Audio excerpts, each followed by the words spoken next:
चलिए, economic survey 2025-26 को हम देख रहे हैं, है ना, जिसमें सबसे पहली बात हम लोग करें कि इकोनॉमिक सर्वे जो होता है वह पिछले वित्तीय वर्ष का लेखा जोखा होता है। इस चीज को तब से तो 1950 51 से है जो पेश किया जाता रहा है, जिसे पहले 1964 तक केंद्रीय बजट के साथ पेश किया जाता था। बट 1964 के बाद से क्या किया जाने लगा, एक दिन पहले है जो पेश किया जाने लगा।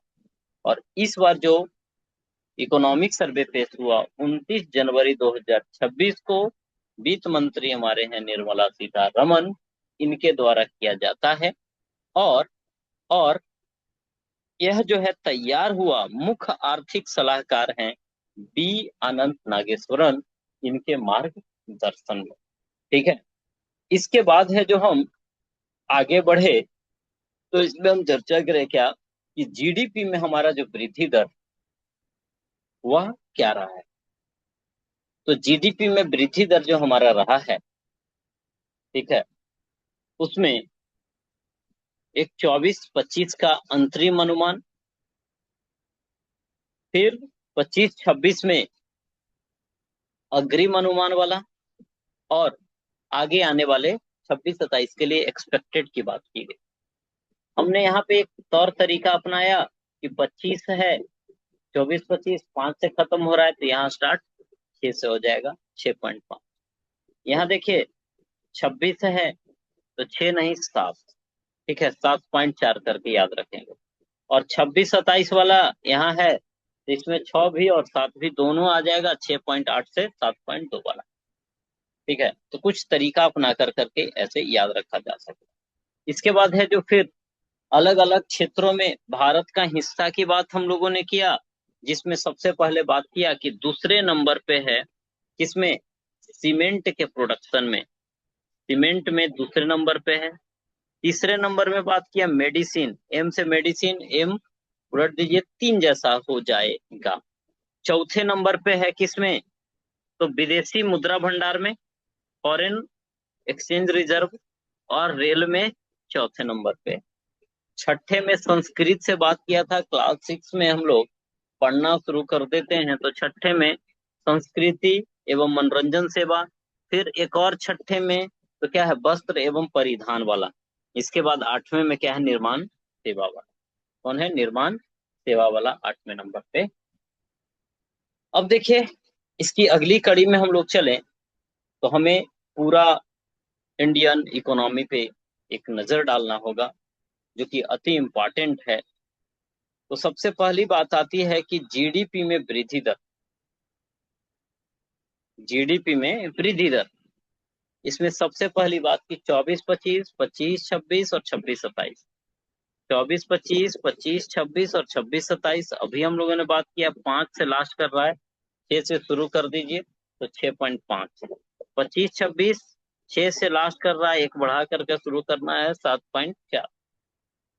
और 26-27 वाला में दोनों कवर करना है, 6 भी 7 भी, है ना, और दोनों के बीच में आपको क्या देखने को मिलेगा, तो 6.8 है और 7.2 है। यहाँ तक यह चीजें वैरी करती हुई नजर आएगी। इसके बाद देखिए प्रति व्यक्ति आय की बात करें, है ना, पर कैपिटा इनकम की बात करें, ठीक है, तो यह चालू कीमत पे बात किया जा रहा है। ठीक है, ये लाखों में है पैसा। तो अभी जो है ना लोगों का इनकम है कितना पहुंच गया है, 2.2 लाख। ठीक है,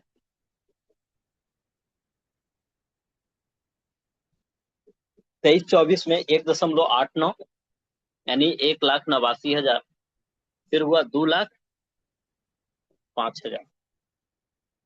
ठीक है, लगभग 16,000 लगभग बढ़ा, और फिर 15,000 बढ़ा। तो 23-24, 24-25 और 25-26। ठीक है, तो अभी पर कैपिटा इनकम कितना है, 2.2 लाख, यानी 2 लाख 20,000, 2,20,000। ठीक है, 2,20,000 पर कैपिटा इनकम। ठीक है, चलिए, कितना कितना, 1.89, 1,89,000, फिर 2,05,000, और 25-26 में 2,20,000। इसके बाद देखिए कि कृषि, पशुधन, वानिकी और मछली पकड़ना, मूलभूत कीमतों पर सकल मूल्य वृद्धि। तो यह जो है, इसमें 4.6%, और यहाँ पे कितना है, 3.1, 25-26 में 3.1। फिर औद्योगिक उत्पादन की बात करें तो इसमें 5.9 है और 6.2 है, उतना अभी इम्पोर्टेंट नहीं है। सेवाओं के लेकर बात करें तो इसमें वृद्धि जो है 9.1, और 24-25 वाले में क्या, 7.2, और यह वाला थोड़ा काम का है ज्यादा। ठीक है, कि अभी हमारे पास जो रिजर्व है 24-25 के अनुसार, वो कितना है, 701 बिलियन डॉलर। कितना है, 701 बिलियन डॉलर। राजकोषीय घाटा जीडीपी का, यह अनुमानित है। देखिए, 20-21, 21-22 6.7, फिर 6.5, 22-23, 23-24 तो 5.5, और 24-25 है ना, कितना है, 4.8। तो एटलीस्ट है जो लास्ट दो याद रखेंगे तो आपका काम हो जाएगा। ठीक है, ऐसे तीन सबसे अच्छा माना जाता है कि लास्ट का तीन आप याद रखिए, ज्यादा करिए। ठीक है, फिर रिपीट करेंगे, चीजें याद होएगी, डोंट वरी। अब देखिए, जो 25-26 का इकोनॉमिक सर्वे, कितने, 16 चैप्टर्स में इसको बांटा गया है। 16 चैप्टर्स में बांटे गए, जिसमें अध्याय 1 में अर्थव्यवस्था की स्थिति है, 2 में राजकोषीय घटनाक्रम है, 3 में मौद्रिक प्रबंधन है। ठीक है, 4 में बाहरी क्षेत्र और दूरगामी लक्ष्य की तैयारी, 5 में महंगाई, 6 में कृषि और खाद्य प्रबंधन, है ना, 7 में सेवा स्थिरता से नए आयामों की ओर, उद्योग को नई उड़ान, 8वें में है, 9वें में निवेश से संबंधित है। ठीक है, फिर 10वें में पर्यावरण, 11 में शिक्षा, ठीक है, 12 में रोजगार कौशल विकास, 13 में ग्रामीण विकास। ठीक है, फिर 14 में आपका एआई से संबंधित है, 15 में शहरीकरण, और 16 में आयात प्रतिस्थापन। क्या है, आयात प्रतिस्थापन। तो यही है।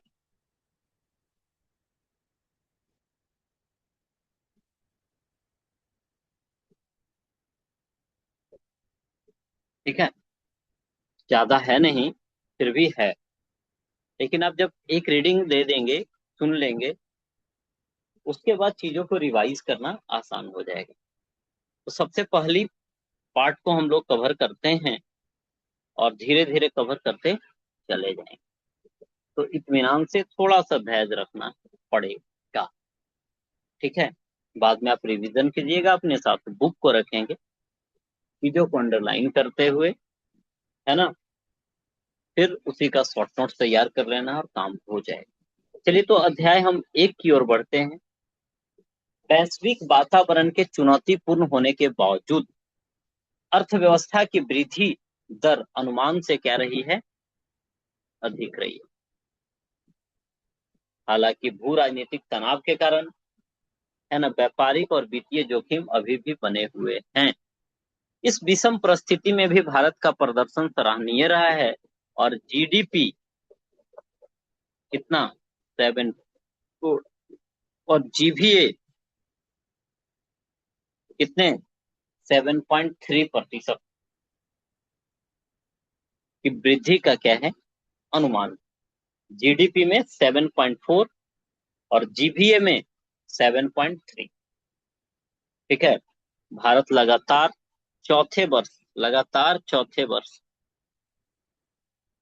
क्या है, विश्व की सबसे तेजी से बढ़ते हुए विश्व की सबसे तेजी से बढ़ते हुए प्रमुख अर्थव्यवस्था बना हुआ। ठीक है। वित्त वर्ष 26 में निजी अंतरिम उपयोग व्यय 7% बढ़ा है, जो जीडीपी का 61.5% है। और 23 में जो हुआ था 61.5% हिस्सेदारी दर्ज की गई थी, जो कि सेम वर्ष 2012 के बाद अब तक का उच्चतम स्तर है। यह वृद्धि मुख्य रूप से कम मुद्रास्फीति, स्थिर रोजगार, वास्तविक क्रय शक्ति में सुधार के कारण संभव हो पाई। बेहतर कृषि उत्पादन में ग्रामीण उपभोग को मजबूती दी है, जबकि शहरी उपभोग भी सकारात्मक सुधार देखा गया। इनके साथ ही कर युक्तिकरण, टैक्स रेशनलाइजेशन के चलते बाजार की मांग में व्यापक वृद्धि हुई है। ठीक है। इसमें बहुत ज्यादा काम की बातें नहीं है, बस यह वाली ध्यान आप रखिएगा कि जीडीपी 7.4 से, जीबीए 7.3 से चौथे वर्ष क्या है, लगातार क्या हुआ है, तेजी से बढ़ती अर्थव्यवस्था बनी हुई है ना। इसके बाद निजी अंतिम उपयोग व्यय 7% बढ़ा है। ठीक है। 7% बढ़ा है, इट मीन्स लोग खरीदारी कर रहे हैं।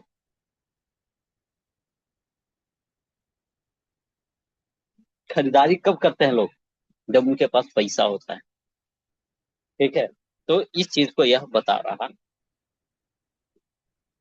इसके बाद रियल मायने में क्या है उससे नहीं लेना देना, अभी हमें इस पे बात करना। ठीक है। वित्त वर्ष 2026 में निवेश गतिविधियां मजबूत हो रही है। इसके साथ ही ग्रॉस फिक्स्ड कैपिटल फॉर्मेशन में 7.8% की वृद्धि हुई है, और जीडीपी में इसकी हिस्सेदारी कितनी परसेंट, 30% तक पहुंच गई है। इस गति को निरंतर सार्वजनिक पूंजीगत व्यय तथा निजी निवेश गतिविधियों में आय सुधार से बल मिला है, जिसके संकेत कारपोरेट घोषणा से मिलते हैं। आपूर्ति पक्ष पर सेवाएं विकास की प्रमुख चालक बनी है। ठीक है। वित्त वर्ष 26 की पहली तिमाही में जो जीवीए जो अभी हम लोगों ने 7.3 देखा है ना, वह पहली तिमाही में पहली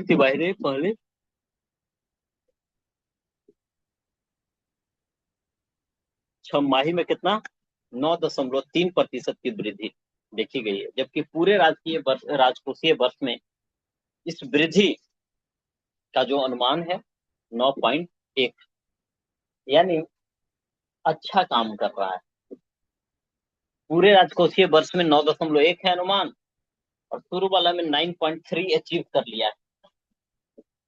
ठीक है। यानी 0.2% है जो आगे चल रहा है, जो कि अच्छी बात। ठीक है। तो यह है जो चैप्टर नंबर 1 है, जो कि जनरल इंट्रोडक्शन से संबंधित बातें। ठीक है। जनरल इंट्रोडक्शन से यह संबंधित बातें थी। आगे की बात करें तो इसमें काम की बात हमने क्या क्या बोला, कि जीडीपी बढ़ रहा है 74%, जीबीए 7.4%, और ये जीबीए कितना 7.3%, लगातार चौथे वर्ष वाला बात किया है ना। लोगों की क्रय शक्ति समझिए कि क्या है, बढ़ा है ना। 7.7% है जो आपका क्या हुआ है, ये बढ़ा है उपभोग दर।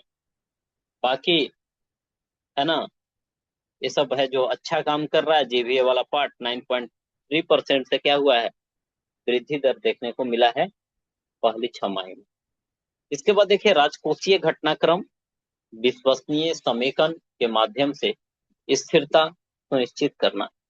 सरकार को संतुलित वित्तीय रणनीति ने समष्टि यानी मैक्रो इकोनॉमिक स्थिरता को मजबूती प्रदान की है। इसके फलस्वरूप 24-25 में morning star, DBRS, S&P global rating और रेटिंग एंड इन्वेस्टमेंट जैसी 3 प्रमुख वैश्विक एजेंसियों ने भारत की सोवरेन रेटिंग के परिदृश्य में सुधार किया है। केंद्र सरकार की राजस्व प्राप्तियां जो 2016 से 20 के दौरान GDP का 8.5% थी, 22 से 25 में यह बढ़कर के कितनी हो गई है? 9.1%। तो देखो, 16 से 20 ब्रेक कर दिया, वो कोविड वाला, उसके कोविड के पहले वाला फेज और कोविड के बाद वाला फेज। ठीक है, ड्यूरिंग कोविड वाला सरकार बड़ा तेज नहीं कि कोई निगेटिव पक्ष दिखाना नहीं है, भले जो है। ठीक है, अब देखिए, राजस्व में इस सुधार का मुख्य कारण है गैर कारपोरेट कर संग्रह में वृद्धि, और महामारी से पहले यह GDP का लगभग 2.4% था, जो महामारी के बाद है जो 3.3% हो गया। प्रत्यक्ष कर आधार में निरंतर वृद्धि देखने को मिला है, और आयकर रिटर्न दाखिला वाले की संख्या 20 वर्ष में कितनी हो गई? इनकम टैक्स देने वाले का 21-22 में 6.9 करोड़ थी, और यही 24-25 में कितनी हो गई है? 9.2 करोड़। रिटर्न दाखिल करने वालों की बढ़ती संख्या बेहतर कर अनुपालन को दर्शाती है। प्रशासन में तकनीक के अत्यधिक उपयोग और लोगों की आय बढ़ाने के साथ साथ कर दायरे में शामिल होने वाले व्यक्तियों की संख्या में वृद्धि का प्रमाण, मतलब लोग कहा जा रहा है कि लोग टैक्स अब दे रहे हैं। संख्या जो 6.9 करोड़ थी, वह कितना? 9.2 करोड़ हो गई, यानी अब देखेंगे कि 2.3 करोड़ जनसंख्या है जो बढ़ी है, जो क्या करेगी? टैक्स देगी। अप्रैल से दिसंबर 2025 के दौरान GST संग्रह 17.4 लाख करोड़ रुपया पहुंच गया है, जो साल दर साल 6.7% की वृद्धि दिखाता है। और 24-25 में GST संग्रह 22.1 लाख करोड़ रुपये, जबकि 23-24 में 20 कितना? 2 लाख करोड़, और वित्तीय वर्ष 2025 में GDP का 4% तक यह पहुंच गया। GST राजस्व की यह वृद्धि मौजूदा नाम मात्र GDP की स्थिति के साथ मोटे तौर पे तेल है ना मेल खाती है, और समानांतर रूप से उच्च आवृत्ति वाले संकेतक मजबूत लेन देन की मात्रा का सुझाव देते हैं। और अप्रैल से दिसंबर 2025 के दौरान संचयी ई बे बिल वॉल्यूम साल दर साल कितना? 21% से बढ़ा है। केंद्र सरकार द्वारा प्रभावी पूंजीगत व्यय महामारी पूर्व अवधि में GDP के औसतन 2.7 से बढ़कर पोस्ट पैंडेमिक कितना हो गया है? 3.9 हो गया है। केंद्र सरकार ने राज्यों को वित्त वर्ष 24-25 में राज्यों को पूंजीगत निवेश हेतु विशेष सहायता योजना के माध्यम से राज्यों को 1.5 लाख करोड़ रुपए तक का 50 वर्षीय ब्याज मुक्त ऋण प्रदान कर पूंजीगत व्यय लगभग 2.4% बनाए रखने को प्रोत्साहित किया है। महामारी के बाद अगला है पॉइंट, है ना, जो काम का रहेगा उसको हम हाईलाइट करेंगे, जो बहुत सारा दिया हुआ है उतना हम याद न कर पाएंगे, न उतना समझना जरूरत भी है।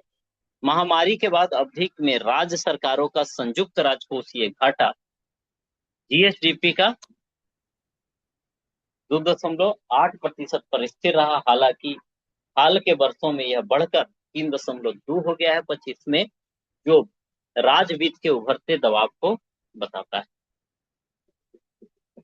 ठीक है, भारत ने वर्ष 2020 के उच्च स्तर से समान सरकारी ऋण GDP अनुपात कितना है? 7.1 अंक कम किया है, जबकि उच्च सार्वजनिक निवेश के स्तर को बनाए रखा है। इसके बाद तीसरे नंबर की हम बात करें, मौद्रिक प्रबंधन से संबंधित है और वित्तीय अंतर मध्यस्थता विनियामक सुधार, प्रदर्शन में सुधार।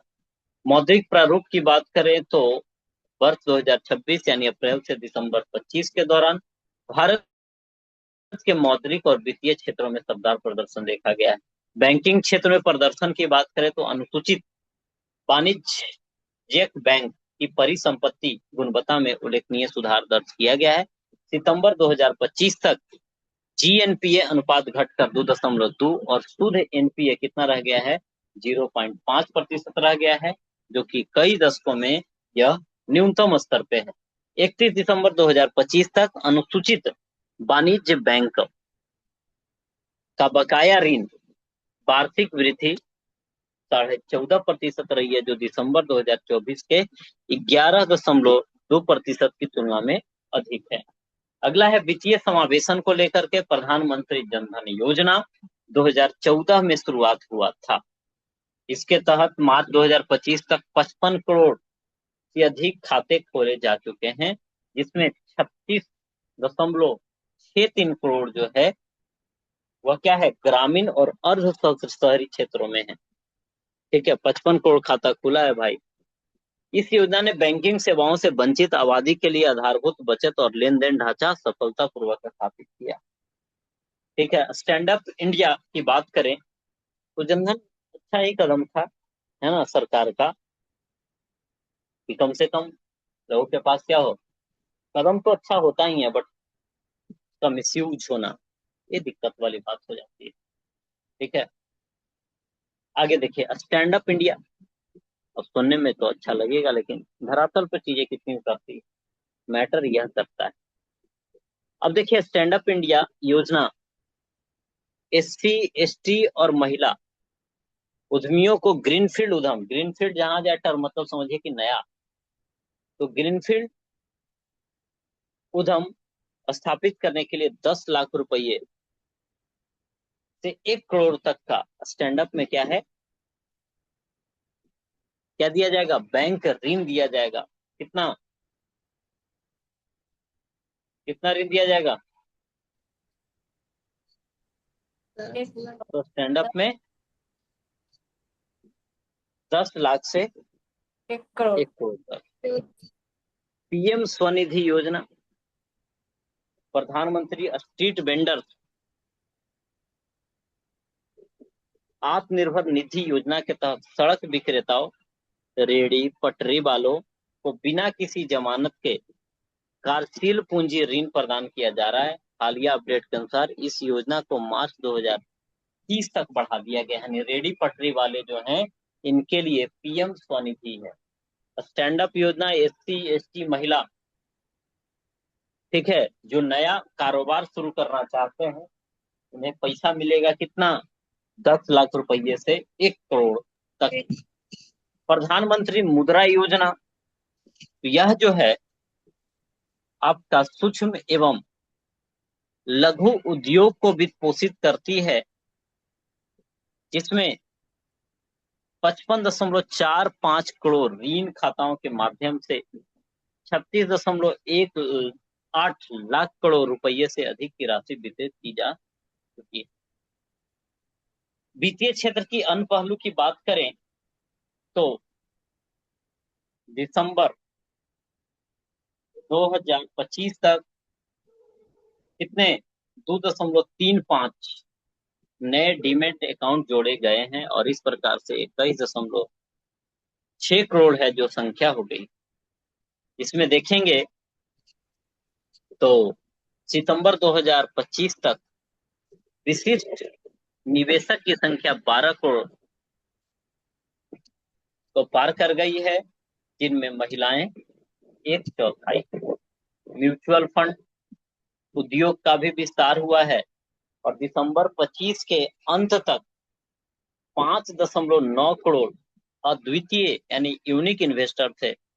इनमें से 3.5 करोड़ जो निवेशक थे वह टीयर 1 और टीयर 2 के अलावा जगह से थे, है ना, जो पारंपरिक शहरी केंद्रों के अतिरिक्त वित्तीय भागीदारी के विस्तार को है जो बताता है। इसके बाद आप देखेंगे गिफ्ट सिटी जो कि गुजरात में है ना, आपका गिफ्ट सिटी स्थित भारत का पहला अंतर्राष्ट्रीय वित्तीय सेवा केंद्र वैश्विक पूंजी को आकर्षित करने और उसे सही दिशा प्रदान करने के लिए एक सक्षम पारिस्थितिकी तंत्र तैयार कर रहा है। क्षेत्रीय परिदृश्य की बात करें तो विनियामक गुणवत्ता के संदर्भ में प्रणालीगत सुदृढ़ीकरण के लिए वित्त वर्ष 24-25 में अंतर्राष्ट्रीय मुद्रा कोष और वर्ल्ड बैंक द्वारा संयुक्त रूप से संचालित किया गया, जिसे वित्तीय क्षेत्र मूल्यांकन कार्यक्रम के माध्यम से अंतर्राष्ट्रीय मान्यता दी गई। दोनों रिपोर्टों में एक बढ़ती हुई लचीली, विविध और समावेशी वित्तीय प्रणाली का उल्लेख किया गया है। वित्तीय क्षेत्र की कुल परिसंपत्ति कैलेंडर वर्ष 24 में जीडीपी का कितनी रही है? 187% रही है ना। साथ ही पूंजी बाजार का विस्तार कैलेंडर वर्ष 17 में जीडीपी का कितना? 144%, और 24 में यह हो गया है 175%।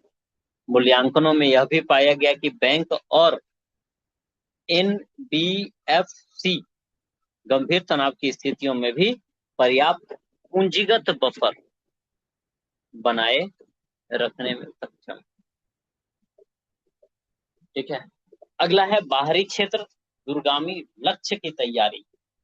वैश्विक वस्तु निर्यात में भारत की हिस्सेदारी 1% से लगभग दोगुनी होकर के 1.8 हो गई। ठीक है, तो मात्र सोचिए, पॉपुलेशन रखते हैं 17.5%, नहीं, अब भागीदारी होती है 2% नहीं, तो दिक्कत तो है। जबकि वैश्विक वाणिज्यिक सेवा निर्यात में इसकी हिस्सेदारी 2% से, सेवा वाला में थोड़ा है, वस्तु में कितनी है? 1.8, और सेवा में है कितनी? 4.3। अंकटाड का रिपोर्ट के अनुसार भारत व्यापारिक साझेदारों के विविधीकरण में अग्रणी अर्थव्यवस्था में शामिल ग्लोबल साउथ में तीसरे स्थान पे रहा, और उसने सभी ग्लोबल नॉर्थ की अर्थव्यवस्थाओं की तुलना में उच्च व्यापार विविधता दर्ज किया लिखा है, देखो, हर सही दीर्घ वाला मैटर। आगे देखिए, वित्त वर्ष 24-25 में भारत का कुल निर्यात रिकॉर्ड कितना रहा है? 825.3 अरब अमेरिकी डॉलर, जो कि मेनली कैसे हुआ? तो सेवा निर्यात के कारण से 6.1% से बढ़ा है। इसके बाद गैर पेट्रोलियम निर्यात देखा जाए तो कितना है? 374.3 अरब अमेरिकी डॉलर। यह भी अपने आप में ऐतिहासिक है, और यह है जो कुल वस्तु निर्यात के 5वें हिस्से का लगभग चौथा हिस्सा। अभी सब ऐसे ऐसे क्वेश्चन, ऐसे ऐसे पॉइंट, ठीक है, याद करने का मतलब भी नहीं है, लेकिन एक दिमाग में संतुष्टि रहेगा कि चलो आपने पढ़ लिया है इसको। ठीक है, तो इतना कॉम्प्लेक्स फॉर्म में चीजें नहीं होनी चाहिए। ठीक है, लेकिन क्या कर सकते हैं। वित्त वर्ष 2024-25 में निर्यात सेवा कितना? 387.6 अरब अमेरिकी डॉलर के अब तक सबसे ऊंचे स्तर पर पहुंच गया है, जिसमें 13.6% की वृद्धि की गई है। इसमें प्रौद्योगिकी और व्यावसायिक सेवाओं के वैश्विक केंद्र के रूप में भारत की स्थिति और क्या हुई है? सुदृढ़। इसके बाद भारत का चालू खाता घाटा सीमित बना रहा, जिससे सेवा निर्यात और प्रेषण से होने वाले तेज निपल अंतर प्रवाह में वृद्धि दर्ज की गई है, जिसने वस्तु व्यापार घाटे की भरपाई की। वर्ष 2026 की दूसरी तिमाही में भारत का चालू खाता घाटा सकल घरेलू उत्पाद का लगभग 1.3% रहा, जो कई अन्य प्रमुख अर्थव्यवस्थाओं की तुलना में बेहतर स्थिति को दर्शाता है। भारत विश्व में प्रेषण प्राप्त करने वाला सबसे बड़ा प्राप्तकर्ता देश बना है, जो कि कितना है? 135.4 बिलियन 135.4 अमेरिकी डॉलर तक पहुंच गया है। ठीक है, जिसे विदेशी खाते की स्थिरता को समर्थन प्राप्त हुआ है और यह उन्नत अर्थव्यवस्थाओं में आने वाले प्रश्नों के बढ़ते हिस्सेदारी को दर्शाता है, जिसमें कुशल और पेशेवर श्रमिकों का महत्वपूर्ण योगदान है। ठीक है, इसके बाद है जो आपका 16 जनवरी 2026 तक भारत का विदेशी मुद्रा भंडार कितना है? 7.1 अरब अमेरिकी डॉलर हो गया है, जो लगभग 11 महीना भारत के आयात की भरपाई करने में सक्षम है। यानी 701 अरब से हम क्या करेंगे, 11 महीना तक चल सकते हैं, ये हमारे पास डॉलर नहीं रहे तो। ठीक है, उसके बाद गड़बड़ हो जाएगी। विदेशी ऋण के 94% से अधिक हिस्से को समाहित करता है। इसे विदेशी स्थिरता अस्थिरता के संबंध में भारत की क्षमता और अधिक सुदृढ़ हुई है। वैश्विक निवेश की मंदी के दौरान भी भारत ने पर्याप्त प्रत्यक्ष विदेशी निवेशकों को आकर्षित किया है। अप्रैल नवंबर 2025 के दौरान कुल मिलाकर के 64.7 अरब अमेरिकी डॉलर कुल प्रत्यक्ष विदेशी निवेश अंतर प्रवाह रहा, जो निवेशकों के निरंतर विश्वास और सेवा, डिजिटल विनिर्माण एवं बुनियादी ढांचागत है ना क्षेत्रों में निवेश की गति को दर्शाता है। भारत कैलेंडर वर्ष 24 में कितना 1000 से अधिक परियोजनाओं के साथ ग्रीनफील्ड निवेश की घोषणाओं में वैश्विक स्तर पर चौथे स्थान पर रहा है। इसके अतिरिक्त कैलेंडर वर्ष 2020 के 24 में ग्रीनफील्ड डिजिटल निवेश के लिए सबसे बड़े गंतव्य के रूप में उभरा है। महंगाई की बात करें तो महंगाई नियंत्रित और स्थिर है। देख रहे हो, ये सब सरकार है ना, सब कह रही कि सब ठीक है, एवरीथिंग इज ओके। ठीक है,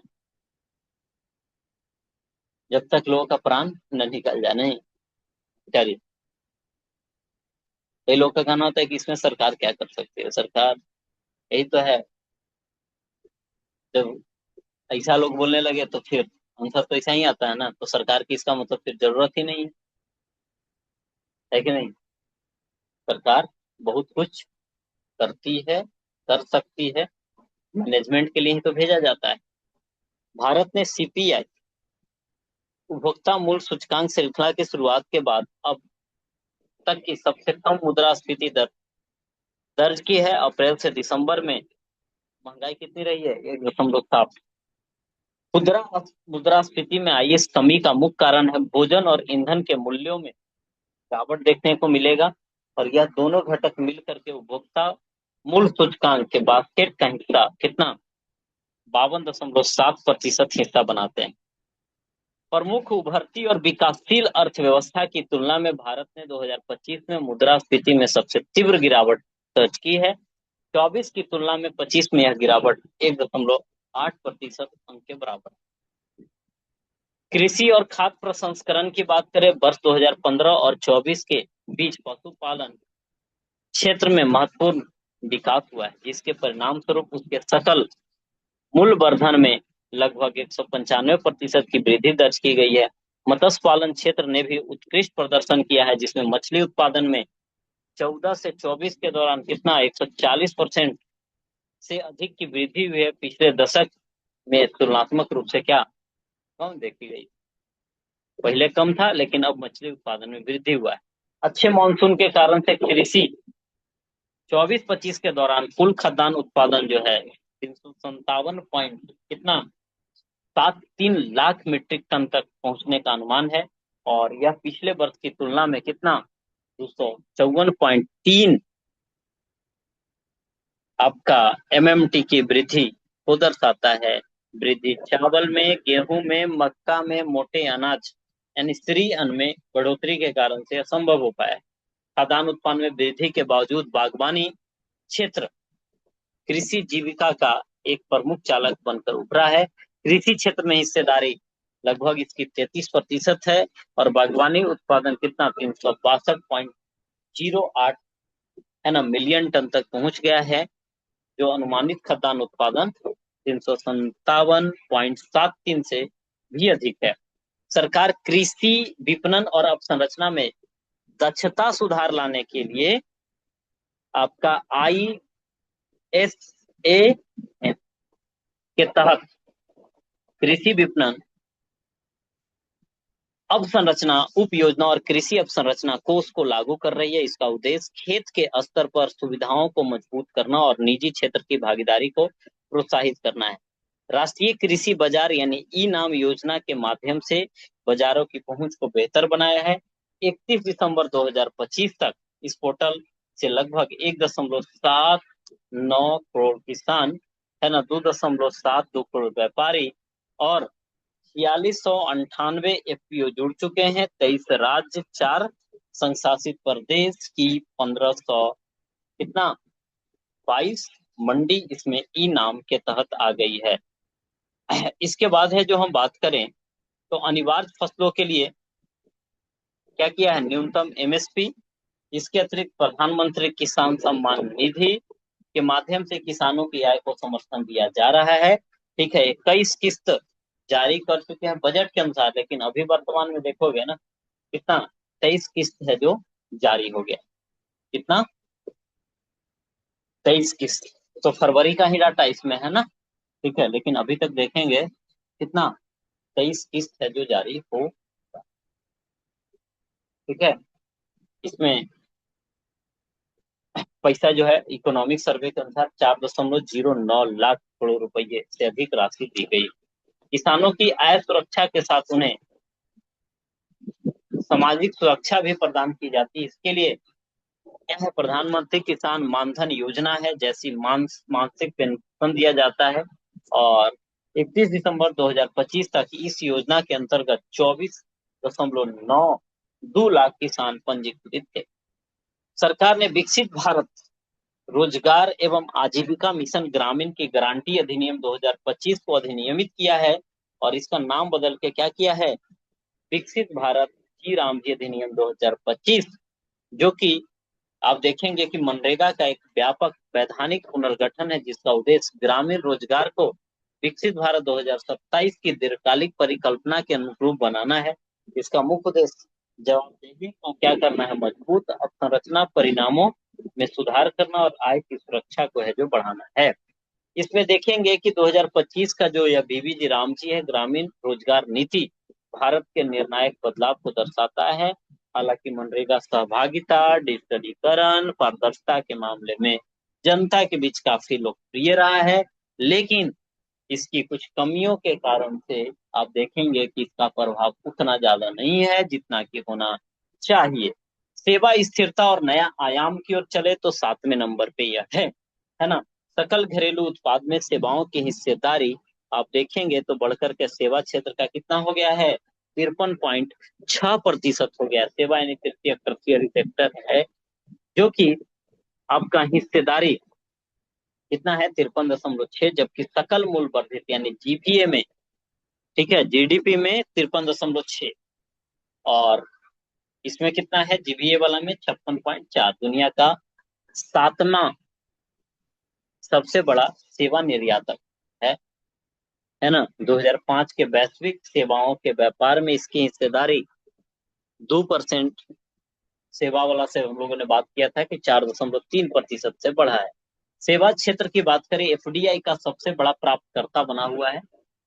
सेवा क्षेत्र विदेशी प्रत्यक्ष निवेश का सबसे बड़ा क्या है, प्राप्तकर्ता देश आपको देखने को मिलेगा और इसका प्रवाह 80.2% रहा, जो महामारी पूर्व अवधि 170.7 से अधिक था। वर्ष 2015 से 24 के बीच 393 क्या छोड़े गए हैं, विदेशी उपग्रह हमारे यहाँ से छोड़े गए हैं। सब मेंस का पॉइंट है, कई सारा लिखा जा सकता है।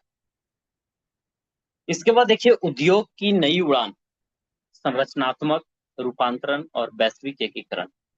वैश्विक स्तर पर मंदी छाई है। निरंतर प्रतिकूल परिस्थिति के बावजूद वित्त वर्ष 25-26 की पहली छमाही में औद्योगिक गतिविधियों में तेजी आई है, जहां उद्योग, ठीक है, GVA वास्तविक संदर्भ में कितना 7% की दर से बढ़ा है।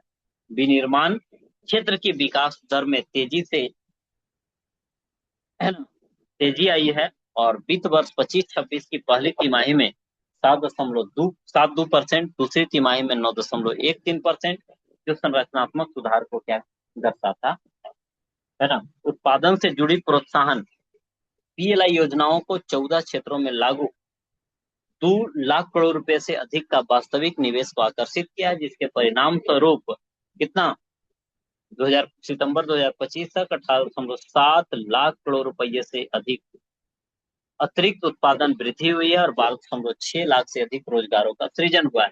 भारत के नवाचार प्रदर्शन में निरंतर तेजी देखी गई है, जिसके तहत वैश्विक नवाचार सूचकांक है ना, जिसमें 2019 में क्या था 66, अभी क्या है आपका 38 नंबर पे। इंडिया सेमीकंडक्टर मिशन, जिसके लिए 6 राज्य में 10 क्या है सेमीकंडक्टर विनिर्माण और पैकिंग परियोजना शुरू की गई है, जिनमें लगभग कितना 1.6 लाख करोड़ रुपए का निवेश शामिल किया गया। ठीक है, तो टोटल 16 हैं, 8 हम लोगों ने रीडिंग मोड में चर्चा किया है। ठीक है, इसको 2 पार्ट में कर दें तो ज्यादा अच्छा हो।